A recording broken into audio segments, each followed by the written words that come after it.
আসসালামু আলাইকুম। আজকে খুবই ইম্পর্টেন্ট একটা বিষয় নিয়ে কথা বলবো। এই যে দেখেন এটা একটা অ্যান্টিবায়োটিক ওষুধ অ্যামোক্সিসিলিন। সো এরকম অ্যান্টিবায়োটিক আপনারা অনেকেই খান। তো আজকে আমি হসপিটাল ওয়ার্ডে গেছিলাম ৭টা থেকে ৮টা পর্যন্ত ওয়ার্ড করে আসার সময় লাস্টে একটা পেশেন্ট দেখলাম।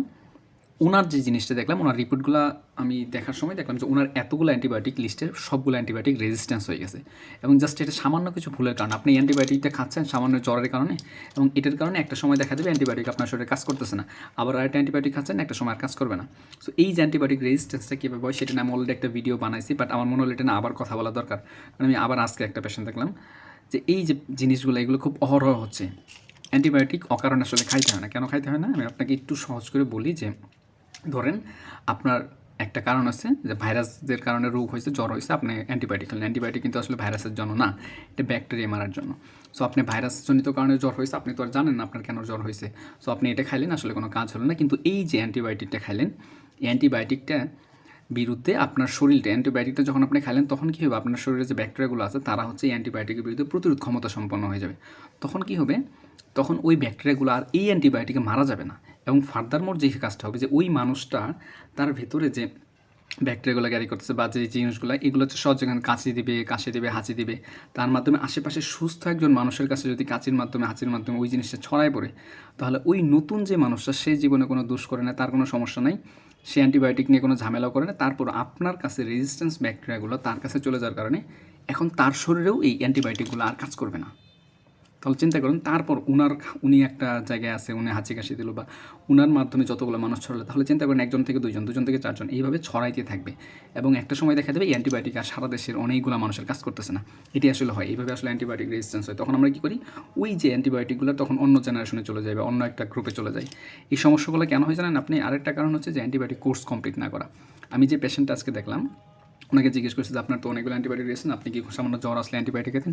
কয় হ্যাঁ, জ্বর আসলে তো অ্যান্টিবায়োটিক খাইতে হয়। এই যে কথা, সামান্য জ্বর আসলে অ্যান্টিবায়োটিক খাইতে হয় না, ডাক্তারের পরামর্শ ছাড়া অ্যান্টিবায়োটিক খাইতে হয় না।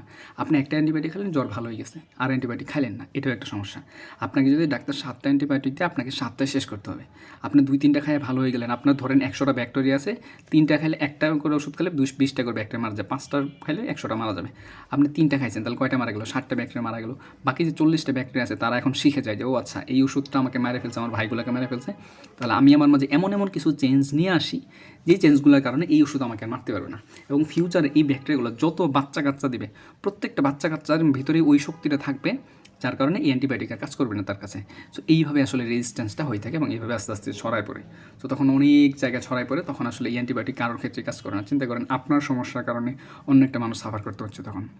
সো এই বিষয়গুলো খুবই সেন্সিটিভ। অ্যান্টিবায়োটিক কাজ না করলে তখন দেখবেন যে সামান্য একটা ব্যাকটেরিয়াল ইনফেকশন হচ্ছে, সামান্য ইনফেকশন যেটা আসলে কিছু হওয়া উচিত ছিল না, কিন্তু ওটির কারণে আপনার অনেক বড় বেশি ক্ষতি হয়ে যাচ্ছে, আপনি আপনার শরীর ওটাতে ফাইট করতে পারতেছে না। এই সমস্যাগুলো কারণে আমি বলবো যে যেহেতু অ্যান্টিবায়োটিক রেজিস্ট্যান্স নিয়ে অনেক সেমিনার হয়, অনেক কিছু, আমাদের এখানেও প্রত্যেক বছর অ্যান্টিমাইক্রোবিয়াল রেজিস্ট্যান্সের উপর সেমিনার হয়।